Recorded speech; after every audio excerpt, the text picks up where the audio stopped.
Hey, so real quick, before the video starts, I just want to give a quick trigger warning for my section regarding the Conjuring movie.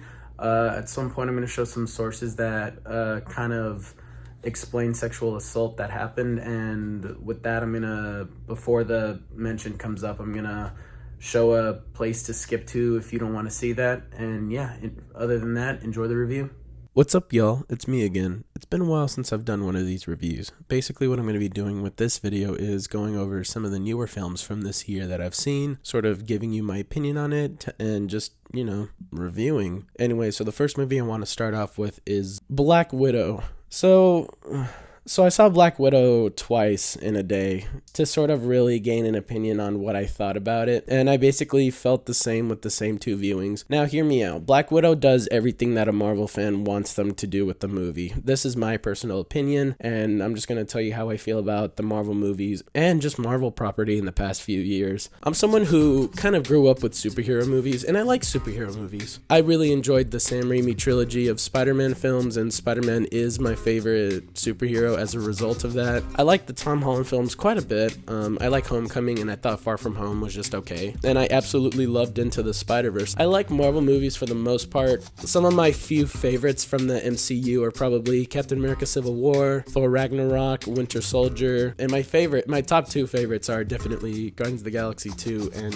Infinity War. So yeah, the possibility of Marvel sort of making the same movie but doing something new with it, I think is very possible, as the ones I just listed are pretty good. But lately I've been feeling that it's nothing but just what the Marvel fans want to see. I don't really feel anything more of a connection other than, oh yeah, Marvel people are gonna like this, and that's good. If that's your goal, or if that's the outcome you want to make the most people satisfied, then you're clearly doing your job. But I personally found this Black Widow movie to just be kind of boring, and while there's some moments that I genuinely enjoy, not just from an ironic standpoint, because I do kind of ironically like this movie in a way, it feels like another Marvel movie, which is part of the problem I had with Black Panther. Like, I like this idea of doing something new, or, trying to incorporate new social norms to a movie. But as a movie, I just thought it was okay. Like, there was nothing really to it that I can say blew me out of the ballpark. I mean, the action was fun, I guess, but even then, I kind of felt bored throughout most of the action. I will say, one of the strengths of this movie are the characters. I really did like the characters in this movie. I thought Black Widow was great. I thought her sister was pretty good. And I really enjoyed the character of the dad and the mom as well. They all have this dynamic where it's clear that they have some kind of connection. And,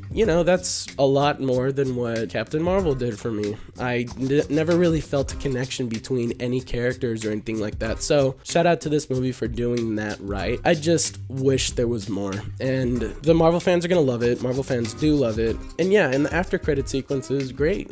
There's a lot to it that I kind of enjoy. I just overall kind of found it boring. There were a lot of moments in the movie where the plot just felt like, oh, we're just gonna do this so we can get to the end. There were some really easy to avoid situations by just doing small things. I wanted more, and it gave me a Marvel movie, which is exactly what I expected, and for that reason, I'm kind of, I wasn't that into it. But hey, that's my opinion. If you like this movie, that's awesome. I wanted something more out of it, and I got a basic, bland, run-of-the-mill Marvel movie, and sometimes that's enough for people who just want to go to the movies or watch a new Marvel movie. So yeah, take what I'm saying with a grain of salt, but I'm giving this one a 5 out of 10. Zola. Now, this is a film produced by A24, which is basically written off of this crazy Twitter thread from 2015 about a Hooters waitress and a stripper going on an insane journey in Florida, and this movie is nuts, man. So I knew nothing about the script or anything about the Twitter thread before watching this, but I cautiously avoided the thread and or any trailer of the movie or any plot synopsis of the story to sort of go into this thinking all I know is that basic plot synopsis I'm gonna go in and see what happens, and it is nuts from there on. I think everyone acting wise involved in this movie did such a great job. The main girl who plays Zola, Taylor Page, did such an amazing job at giving like this sort of dry and unresponsive performance to the point where you can really tell that she's not okay at all the entire movie and she just wants to get the hell out. I thought Riley Keough as Stefani was hilarious. You kind of hate this character, but while that's being done, she's like so nuts and so funny that you can't help but like enjoy her character from every level. I thought Coleman Domingo as X was as terrifying as he could be for this role. He was definitely intimidating and definitely gave off the right vibe as to this pimp. And then you have Nicholas Braun as Derek, who is just so funny in this movie. I was a little cautious seeing this guy the first time, like, oh god, it's one of these guys, but no, he really does bring some good to very uncomfortable feeling scenes. That's one thing I will say. This is a very uncomfortable feeling, chaotic mess of a movie, and that's pretty much what I really like about it. It just goes on, and the way it keeps you entertained and enthralled through its entirety is just how it was filmed, and like the long, steady camera shots of either driving or the characters dressing up in front of mirrors works with the slower moments of the film and sort of what the film is trying to communicate, and even like the handheld shaky cam, it works perfectly with like the fast-paced anxiety nature of it that shows the absurdity of the whole situation. And while I overall really enjoyed the directing of this movie, it does feel a little Sean Baker and Harmony Korine, but that's not with how it was filmed, just the specific subject matter. But I'm not going to take points off for that because I love Harmony Korine and I love Sean Baker and I love that shit. Definitely go check this one out. It's really weird, it's really funny, it's really chaotic. Definitely go check this one out, and I'm giving it a 7 out of 10. The next film I'm going to be talking about is F9. Yes, Familia 9. So let me start this off by saying, no, this movie's not good. F9 is probably the worst Fast and Furious movie I've seen thus far. That being said, that's part of the reason why I love it so much. It's cars, action scenes, and shit that can never happen in real life happening in this movie. And I thought it was hilarious. I thought it was hysterical from beginning to end. I was never bored, I was never tired, I was never angry at the movie. It was exactly what I wanted it to be. The dumbest shit for about almost 2.5 hours long, and I loved it. I enjoyed it a lot.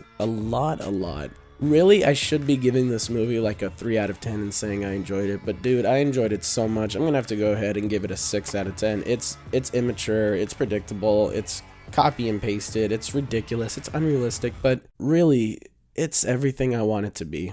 So yeah, if you like Fast and Furious, go check it out. If not, stay the hell away from this movie. In the Heights. I've been really excited about this one for almost 2 years now. I heard about it, I think November, December of 2019. So granted, I was pretty excited for this one. I wouldn't say I'm the biggest fan of Lin-Manuel Miranda. I tried watching Hamilton and I thought it was pretty dumb. I turned it off after about 30 minutes. I just wasn't that into it. Like, I like musicals. That one just wasn't really for me. So this one, I don't know why, but the mixture of the director with a really good playwright or musical writer, I'm like, okay, this looks pretty fun. It looked well shot. It looked like a lot of fun. And so I watched it, and yeah, it was a lot of fun. And apparently a lot of what was in this movie was the basic run-of-the-mill stuff that made the play important. I heard it did cut out some certain important parts. That being said, I wish I saw this play production instead, because part of what really keeps this film from getting a higher score for me is just that it feels too long, and there's certain scenes that will go on for a little long because that's how musicals go. Like, I get it, but I don't know. Like, I enjoyed it. I thought certain scenes were better than others, like the rooftop or the walking on the wall scene or the entire pool scene. I thought that was great. And I liked the opening. I thought the opening was great, but overall, I enjoyed the presence of the characters, and I enjoyed the characters themselves. I just thought they were written a little weakly. I don't know if that's the fault of Lin-Manuel Miranda or what they choose to show and what they choose to not show in this movie, but I didn't really connect with the main characters. I thought the side characters were much more interesting, like the grandma character or the girl who gets out of college. Like, I thought that was a lot more interesting than the main guy who's too scared to talk to the girl, and the girl who lives in the tracks and wants to move. It was overall really fun and I enjoyed it, but you know, I can say I was just a little disappointed that it wasn't better. But hey, well shot. The music sounds good for the most part, and yeah, I would overall say that I enjoyed it. I'm giving it a 7 out of 10. Conjuring, The Devil Made Me Do It. Oof. So basically, I watched this movie because The Devil Made Me Do It, and I'm giving it the score I am because The Devil Made Me Do It. And here's me reviewing it because The Devil Made Me review it. Funny, right? Laugh at my jokes. But yeah, no, I thought this movie was really, really disappointing. First off, I'm going to say I do like the first and second Conjuring movies. Yes, they're a little cheesy, well, actually very cheesy, and they do kind of expect the viewer to be scared merely on jump scares.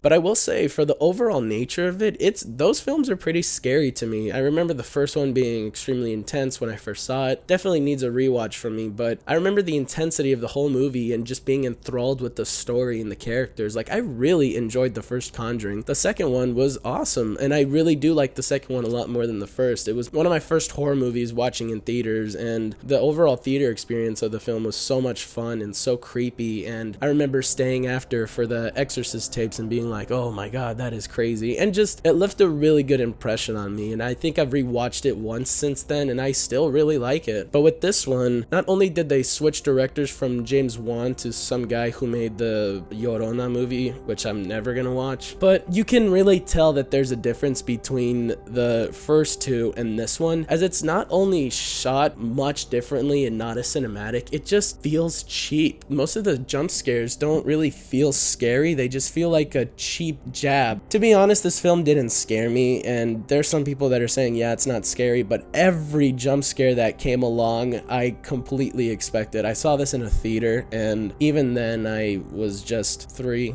2, and then a jump scare shows up, and I'm like, okay, I expected that.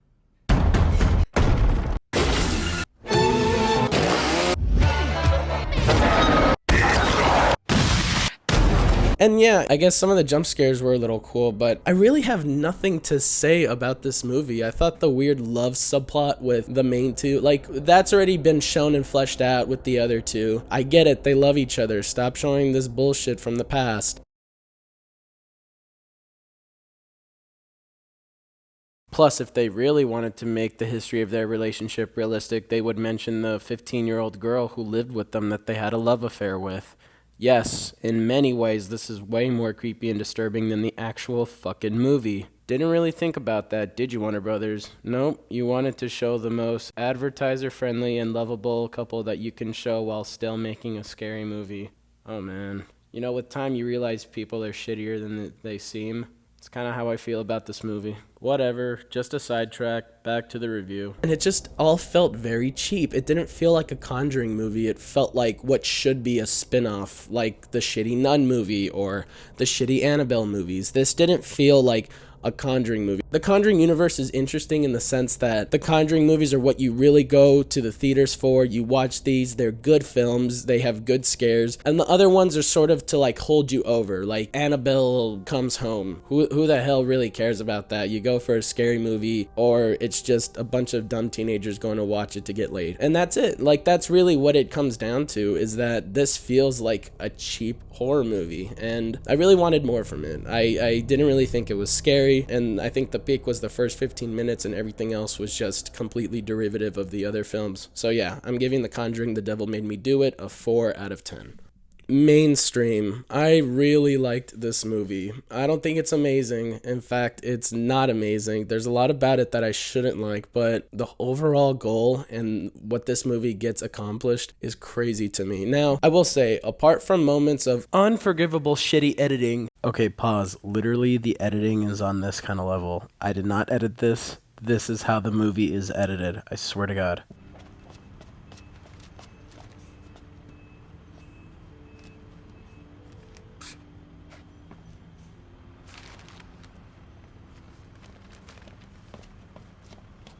What are you doing?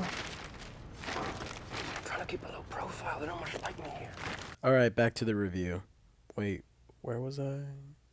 Oh yeah, unforgivable shitty editing and some continuity errors, and the music and the effects and the fucking unlikable characters. God damn it, this movie is saying something. As obnoxious as it is, it really has a point. It's scary how relevant this was, and this was the first movie in a while that really honestly scared me, or at least it scared me more than The Conjuring. No, but for real, Andrew Garfield fucking killed it. Every second he was on screen, I believed in his insanity. That being said, everyone else just felt disingenuous and fake in this movie. I didn't like Maya Hawke at all in it. She just did stuff. She was kind of like a puppet. Andrew Garfield would say do this and then she does it. It just didn't feel right. The Naked Brothers band brother, not the one from Hereditary, the other one, he didn't really do anything except just like kind of be annoying. What is his name? Nat Wolff? Yeah. Jason Schwartzman is in this, and so is Johnny Knoxville and Alexa Demie. Oh, actually, yeah, I did like Alexa Demie's overall importance to the plot, but I will say, even for Alexa Demie, who I really like as an actress with what she's communicated acting wise with Waves and Euphoria, they somehow make her crying in this movie look as shitty as possible. And if you get a performance this bad and amateur out of an experienced actor, you're kind of doing something wrong, Gia Coppola. But if anything, Andrew Garfield totally impressed me.